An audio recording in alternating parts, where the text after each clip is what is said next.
Meanwhile, a New Orleans judge has granted a temporary order to preserve evidence related to the Hard Rock building collapse. This comes as businesses are reporting damages from yesterday's implosion. Paul Murphy reports on that.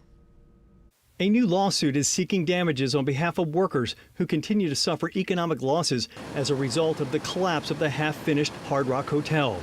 The lead plaintiff in the case is Carrie Brunson, a part-time employee at the Sanger Theater. You have workers who are working in businesses in areas that were closed off. You have business owners in those areas and others that suffered economic loss. The building collapse across Rampart Street from the Sanger forced the historic theater to cancel shows.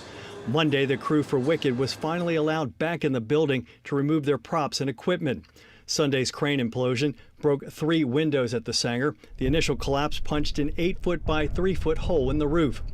The blast also shattered about 10 windows at the Hotel Maison Lafitte near Canal Street and Roosevelt Way. We had all kind of glass right around here.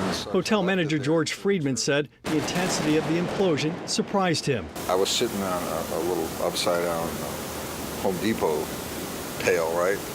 Knocked me off the pail. And in that time, I didn't even realize that my window is shattered. A judge's order now in place prevents the builder, engineers, and others in charge of the partially built structure from destroying potential evidence. All the emails, text messages that are going on, they now have to preserve. Now, there's also samples of building materials which we want preserved as well, which the judge allowed. Attorney Mark Glago says they are not seeking to interfere with the ongoing investigation into the cause of the building collapse. Paul Murphy, Eyewitness News. Attorneys are seeking class action status in this most recent lawsuit. They're due back in court on October 30th.